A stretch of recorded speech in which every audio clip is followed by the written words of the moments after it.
Welcome, Kim Hopkins, to the Autism ADHD podcast. Thank you very much. Happy to be here. I'm so glad you're here. And obviously, I was already cracking up before we started recording. You were so fabulous to interview. So I'm going to introduce you really quick.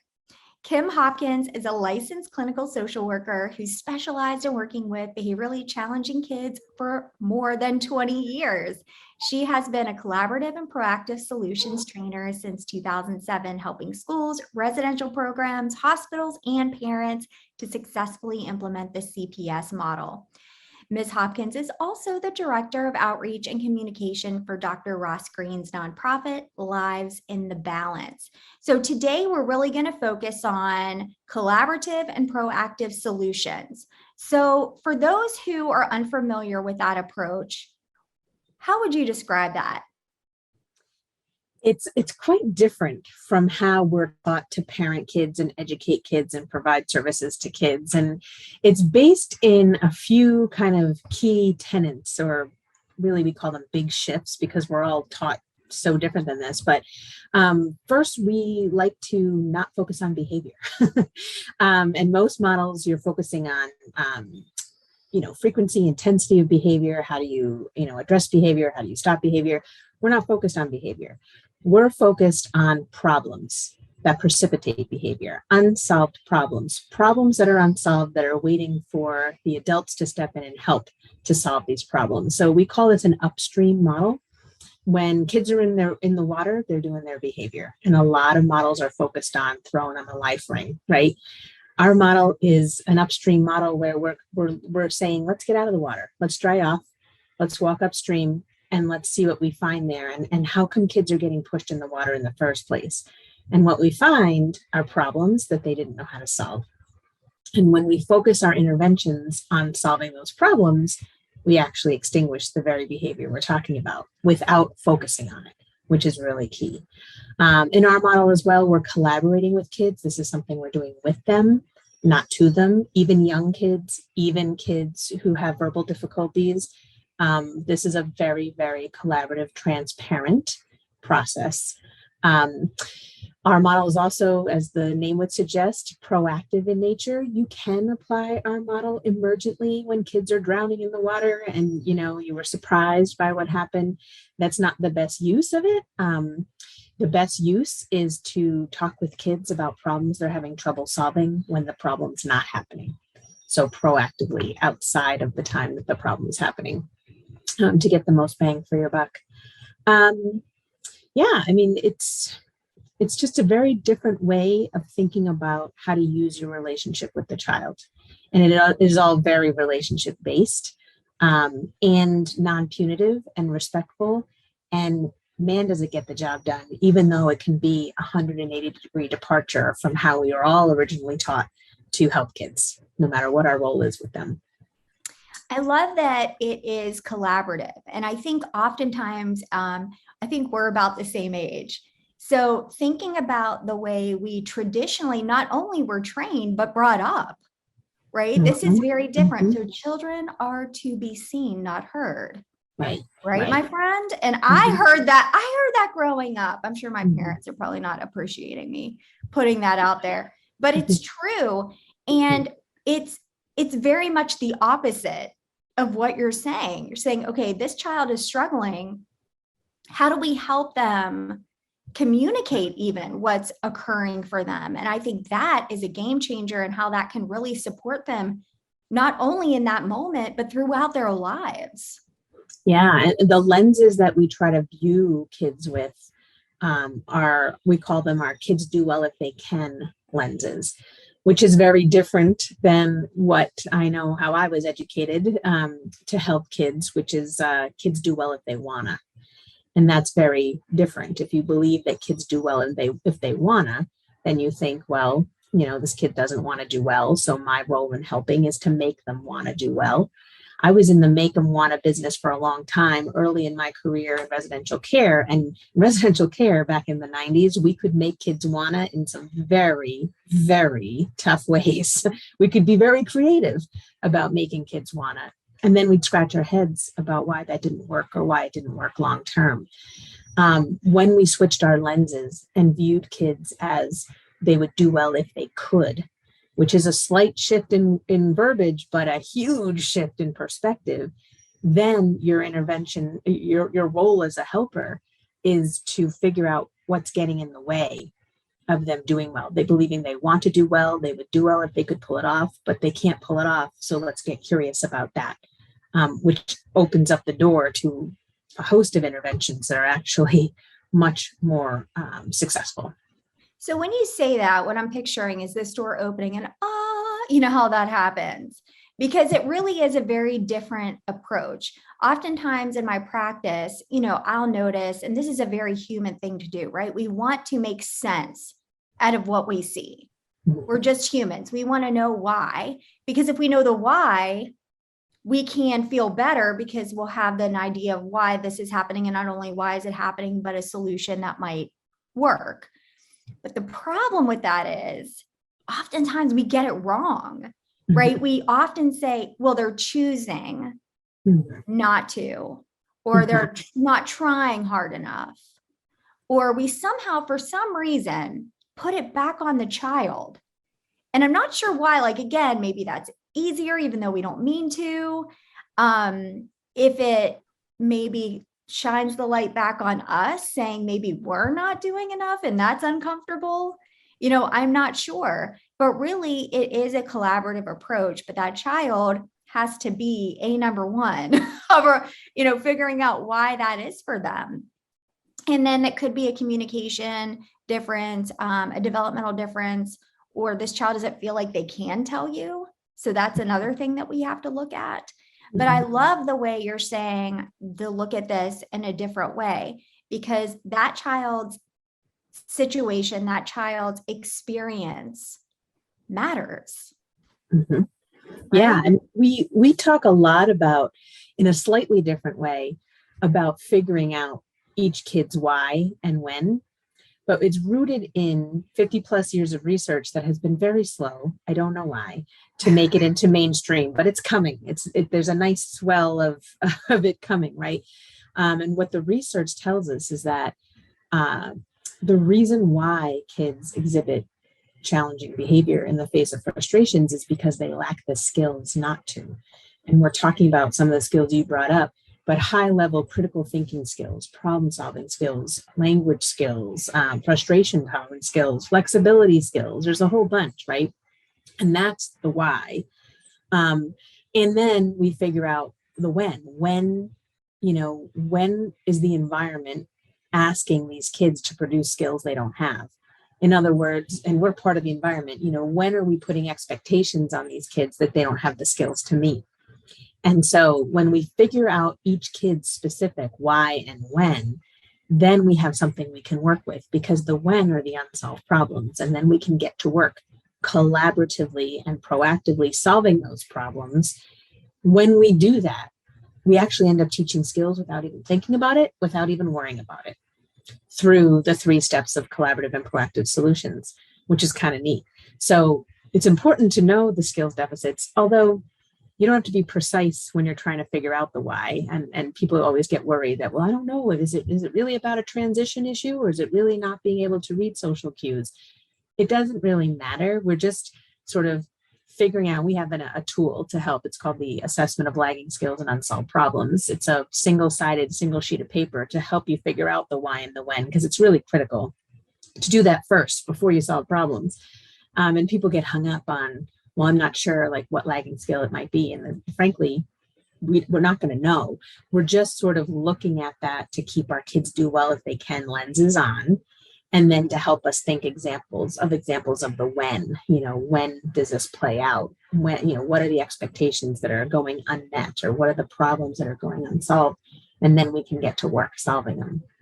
I love that. So breaking that down. And when you were saying being very curious and not judgmental to yourself, of course, when you find that on purpose story popping up in your head, right? Hearing that from parents is, you know, because parents and, sometimes we're just really holding on, you know, in the moment. So we have to be kind to ourselves. I can't forget that part.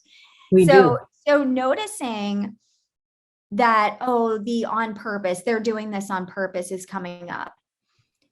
I have never, and I, like you, I mean, I've worked with hundreds and hundreds of kids. I have never met a kid who didn't want to do well. Yeah. Never. Mm-hmm.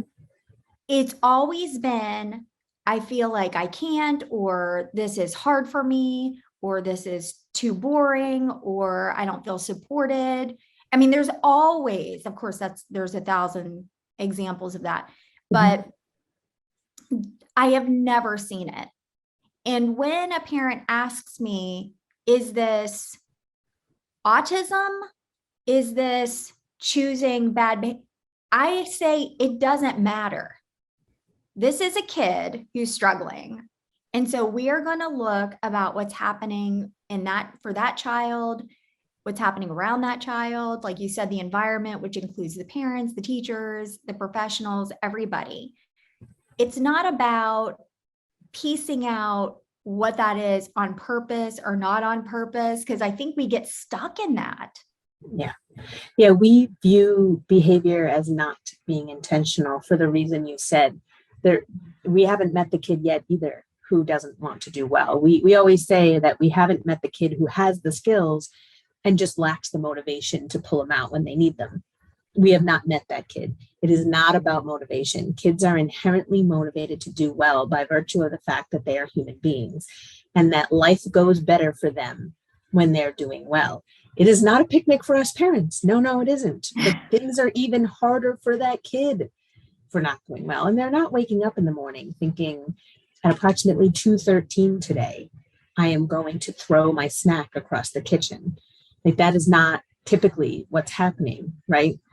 And they know that throwing their snack across the kitchen is frowned upon and not what we want to have happen. And yet it happens anyway. So it's time to get curious and figure out, what was the problem they didn't know how to solve. And let's get to work solving that problem to stop that behavior from happening. And again, in solving that problem, we're not even going to mention the snack going across the kitchen because that's behavior. We're going to talk about the unsolved problem that occurred prior to that to get it solved. So because it's there. Mm-hmm. Again, it may not be obvious in the moment, but it's absolutely there. And it may be compounding, right? I mean, it could be a few things were sort of piling up. And that's what's so lovely about the why and the when, because we hear also, well, they did it yesterday.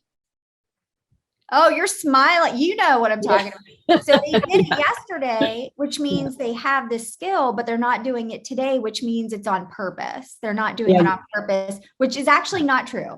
Right. We talk a lot about it's not time to be mad. It's time to be curious. We call it situational variability. Something was different yesterday than today. And it's time to get curious and ask the kid about that in a way that they can respond to you. And again, if they can't respond in words, then sign language, pictures. If you can get feedback from your partner, the kid, you're going to be in a better position to help them solve this problem. So you really do want that feedback because it's not observable what was different about yesterday than today, potentially it's not observable. So, you want to see if your partner can help you give that information to make it make sense. So it's time to get curious, not mad. Time to get curious. I love it. So when you were bringing up the example with throwing the snack, it is not easy as a parent in that situation not to experience some frustration in that moment. Because we were saying, don't get mad, get curious. Mm-hmm. I know that's a big part of being able to be curious because it's hard to be physiologically upset and be, I wonder why they threw that snack, right? So sometimes there's a gap between the two. Yeah. So what would you recommend for a parent who is feeling this come up for them and are struggling to be curious? A couple of things. Always got to make the plug that if you take the time to answer the why and the when and do that assessment of lagging skills and unsolved problems, you'll get surprised less, which is really important. Because once you have your list of unsolved problems, and it might be 50, 75, more, right? Depending on how complex your kid is, right? Then you can figure out what's your plan. You're not going to solve all those problems at once. So you're going to pick your high priority, big fish, the most complicated problems to solve first. Why? Yeah, they're sticky to solve, but once they're solved, it's going to feel good to you and to the kid and everybody around you. It's going to be noticeable, right? But for the ones you're not working on, you're going to need a plan, right? Because there's three options for handling unsolved problems. We call them plans. Plan A, which is how we're taught to do it, the authority way, right? The consequence and reward way. There's plan B, which is the collaborative and proactive solutions model. And there's plan C, which is dropping it temporarily, which a lot of people feel like is giving in. But when you do the ALSUP and you just make a conscious, deliberate decision to not bring up an expectation that you know your child cannot meet, that's not giving in. That's prioritizing is what that is. And it's temporary. Once you get some problems solved, then you'll move some things from plan C over to plan B and get the problem solved using the model, right? Now, that being said, if you end up being surprised, right? We have this wonderful parent community on Facebook. It's called the B Team. It's a group. Last I checked, which given was probably a month ago, it was like 83,000 members. So it's grown That's from fantastic. there. Oh yeah. Well, we parents, we need help. And it's an active group, right?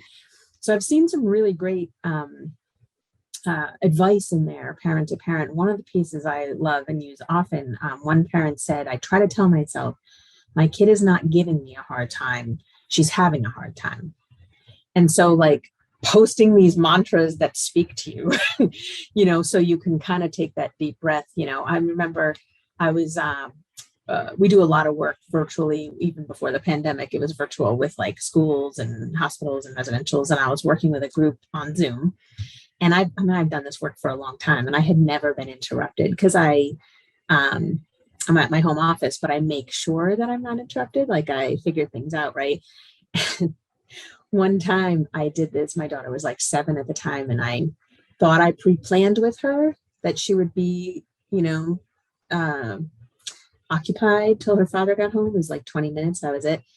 And I missed that. I asked her not to go outside because I couldn't pay attention to her outside, but she could go outside when he got home, and she was going to be on a, seductive screen for that 20 minutes. So I thought we'd be fine, but I didn't plan for her, like what would happen if the kids from the neighborhood rang the bell.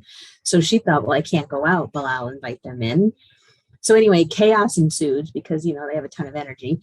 And, I hear a loud crash as they're coming up to my office, knocking on the door saying, we broke your TV.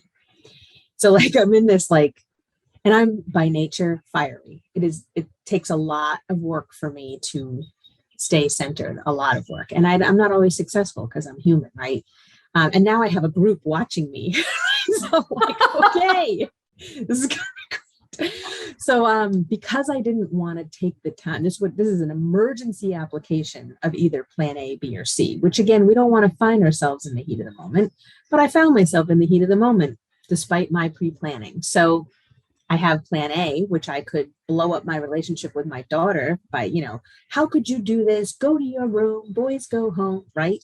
Blow it up and become a not trusted adult. I could do that. Right. But I'm pretty confident that she knows that I'm not cool with this TV situation. She knows because I've told her we take care of our stuff. Right.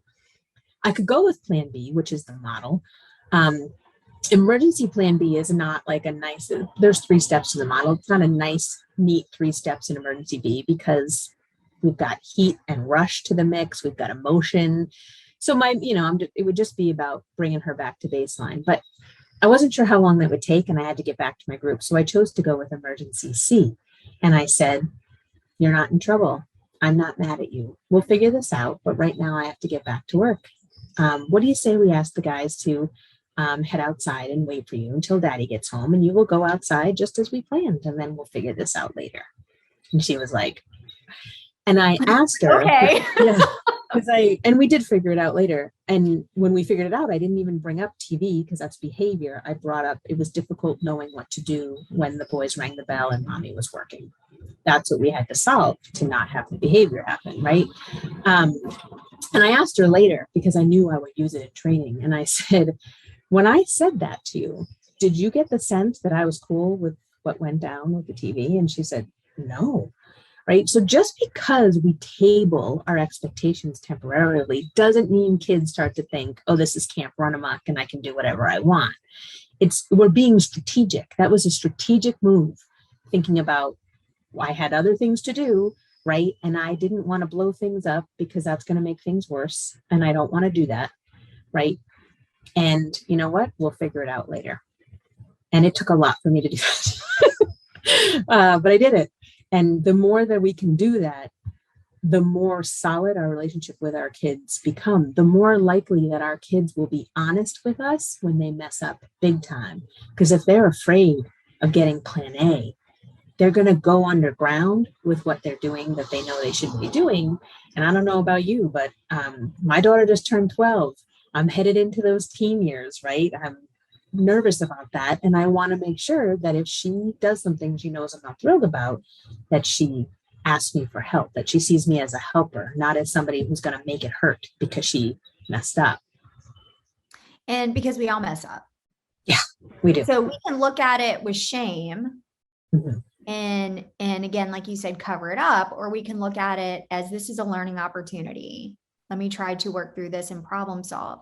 And I like how you brought up too, which was a lot of events happening for you at one time in that example. And I was also talking, it was with my husband the other day when my 12-year-old was having a total all out meltdown. It was epic. And there were a lot of things that had probably built up to that. And we were just quiet. We were quiet because saying anything in that moment would put fire on top of it. And there was no reason for it. Now, that doesn't mean, again, it's not about he got away with it. We didn't do anything. It wasn't that at all. Is that would not have been helpful at all. It would have been worse. And he definitely was not in a physiological state to hear anything that I had to say in that moment. That's definitely a version of plan C. And it's not the model, but it is an important plan to use in conjunction with the model, because there are times when we can't solve everything at once. And sometimes we do get surprised, and plan C does not risk the relationship. Plan A risks the relationship. Plan C does not. And a lot of people feel like, well, if we don't give a consequence, we're not doing anything. Well, when you give a consequence, you're telling your kid that what you did, we did not like. My guess is your kid knew that before they did what they did, right? So you're wasting your breath by giving a consequence because they already knew it before they did it. And you are also, the relationship's taking a hit. You're becoming a not trusted adult because you're making it hurt, right? It's like my son in preschool hated preschool. And he hated it because he was sent to the library, which is timeout. He knew that, right? Sent to the library corner for like stupid stuff, mixing paint colors, talking during circle, like little stuff, right? And he did not like to go because he did not like getting in trouble. And he said, I sat in library twice today for mixing the paint colors, and I still don't know how not to mix the paint colors. Kid's brilliant, right? The library sitting in timeout teaches him nothing. It just says what you did we didn't like, but he knows that. He knew it before he did it. He doesn't want to do it. He doesn't know how not to do it. And sitting in library doesn't help him solve the problem or teach him any skills. And looking at it again in a completely different way, because you can see why things continue over and over and over again, is because what else do you do? And again, it's that looking at it with curiosity. So I have 2 neurodivergent boys, and my lens also has to include that because sometimes they don't know, right? So then that's kind of an issue. And then I have to understand, and nobody knows your kid better than you as the parent. Nobody, no professional, like, your kid. So I had presented 2 snacks to him, which is what I usually do because you've got some options. He was just meltdown city, was not having it. And I could look at that situation where You're trying to drive me up the wall, right? You're being defiant, not as in he has sensory needs. He's going to look at snacks in a way that I don't. Mm-hmm. To him, this is going to not taste good to him. Why would I offer somebody or expect him to accept something that's going to taste horrible to him, even though I thought it might be preferred because it had been before? Yeah. So again, kind of looking at it creatively and understanding that things also shift. But what doesn't need to shift is the way you look at it, in a way where I'm curious, I am interested to see what happened in this situation. Another when situation is, what class are they struggling in? You know, when is it happen? Oh, they're having behavior problems at school. Well, what does that look like? When does it happen? You know, and then, like you said, once you get information about that, we can dig in deeper and see what's happening and ask them, what about this is hard? What about this is frustrating? What about this is uncomfortable? Right, because the behavior is just the signal. Exactly. All the behavior tells you is there's a problem upstream I didn't know how to solve because I didn't have the skills to solve it. And we get stuck on, well, how unsafe is the behavior and how frequent is the behavior and is there a target to the behavior? That is missing the boat, no matter what the behavior is. And some kids are lucky behavioral signalers. I always mess that up. Because they're crying and sulking, which gets empathy from adults. We don't get scared about that. Other kids are unlucky in how they signal with their behavior because they're hurting themselves or somebody else, right? And that gets us like worked up. But the criers and the sulkers and the kids who are hurting themselves and others are signaling the same thing. There's a problem upstream I didn't know how to solve, so I got pushed in the water because I didn't have the skills to solve it. And if we get tripped up on the behavior signal, then we're going to miss what the unsolved problem is upstream that they need help solving. And if we help them solve that problem, we'll stop seeing the behavior. Yes, exactly. And again, it's not this isolated, you know, this child hit, you know, a couple times this day. It is all the other stuff that is super important. Because like you said, it's not really going to change unless we look at the whole picture and get curious. It's so good. Yeah. And, you know, plan C is your friend in concert with the model, because if you have so many speed bumps during the day of things, of expectations that this kid does not meet, it's overwhelming, right? So pick one or two that you're going to work on and plan C the rest, and things will calm down, because it's about being strategic and prioritizing and stabilizing. You know, I've, in extreme cases, had to tell schools, you know, this is a kid who doesn't want to come to school because he doesn't think you like him. You can't solve any problems with him if he's not here. So we're going to plan C everything right now, just for a couple weeks, so that he starts to get the idea that you want him here, right? So a couple weeks, that's what they did. They plan C everything, just focused on building a relationship. Lo and behold, now he's coming to school. No problems at all. Now we can start solving problems one or two at a time, you know, and then keep moving things from plan C to plan B. Yeah. And I love that you said that, because a lot of times that doesn't come up is, do you feel like people like you here? I mean, that's not something you usually chat about in an IEP meeting or a 504 meeting, right? Yeah. And so I love that, because why on earth would you want to go somewhere for 7 hours, 6 hours a day if you don't feel like they want you there? Yeah. Yeah. And, you know, I got to hand it to teachers. They're only doing what they're taught to do, which is plan A. That's all they're taught. If they get much in the way of instruction around classroom management, it's plan A. That's what they're told to do. And when it doesn't work, they blame the kid.